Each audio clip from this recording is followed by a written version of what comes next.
மகாராஷ்டிர மாநிலம் நாசிக்கில் பெண்களை பாலியல் ரீதியாக சுரண்டியது தொடர்பான 8வது வழக்கில் போலி ஜோதிடர் அசோக் காரத்தை போலீசார் கைது செய்துள்ளனர். அவரை 12ஆம் தேதி வரை நீதிமன்ற காவலில் வைக்க உத்தரவிடப்பட்டுள்ளது. கைது நடவடிக்கையின் முழுமையான விவரம் என்ன? மகாராஷ்டிரா மாநிலம் நாசிக் மாவட்டத்தைச் சேர்ந்தவர் அசோக் கராத். இவர் தன்னைத்தானே கடவுள் என்றும் அனைத்தும் அறிந்த ஜோதிடராகவும் ஆன்மீகவாதியாகவும் அடையாளப்படுத்திக் கொண்டார். இவர் பக்தர்களால் போண்டு பாபா என்று அழைக்கப்படுகிறார்.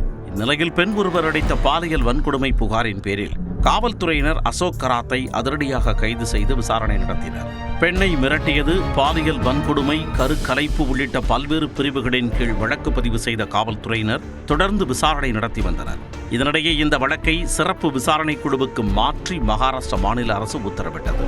விசாரணையில் ஏராளமான பெண்கள் போலி ஜோதிடரால் பாதிக்கப்பட்டிருக்கும் அதிர்ச்சி தகவல் வெளியாகி பரபரப்பை ஏற்படுத்தியது. தன்னை நாடி வரும் தம்பதியை மூளைச்சலவை செய்து நம்ப வைத்து பல்வேறு பண மோசடிகளை அரங்கேற்றியதாகவும் கூறப்படுகிறது.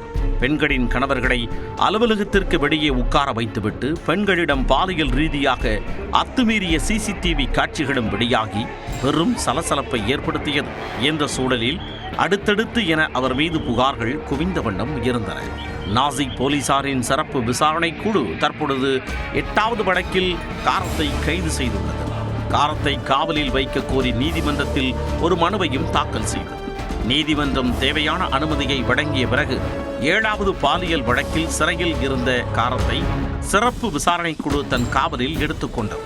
8வது வழக்கில் பாதுகாப்பு காரணங்களுக்காக காணொலி காட்சி மூலம் தலைமை நீதித்துறை நடுவர் PN இச்புராணி முன் ஆஜர்படுத்தப்பட்டார். தனது குடும்ப பிரச்சனைகளுக்கு தீர்வு தேடி அணுகிய ஒரு பெண்ணை காரத் பாலியல் ரீதியாக சுரண்டியதாக கூறி அவர் மீது 8வது வழக்கு பதிவு செய்யப்பட்டது. விசாரணையின் போது காவலில் எடுத்து விசாரிக்க அனுமதி கோரி போலீஸ் தரப்பில் கோரிக்கை விடுக்கப்பட்டது. அதற்கு அனுமதி மறுத்த நீதிமன்றம் 8வது வழக்கில் காரத்தை மே 12 வரை நீதிமன்ற காவலில் வைக்க உத்தரவிட்டது. அரசியல் செல்வாக்குள்ளவரும் பணம்பலம் படைத்தவருமான காரத் மீது பாலியல் சுரண்டல் மற்றும் நிதி மோசடி தொடர்பான 12 வழக்குகள் குறித்து சிறப்பு விசாரணை குழு விசாரித்து வருவது குறிப்பிடத்தக்கது.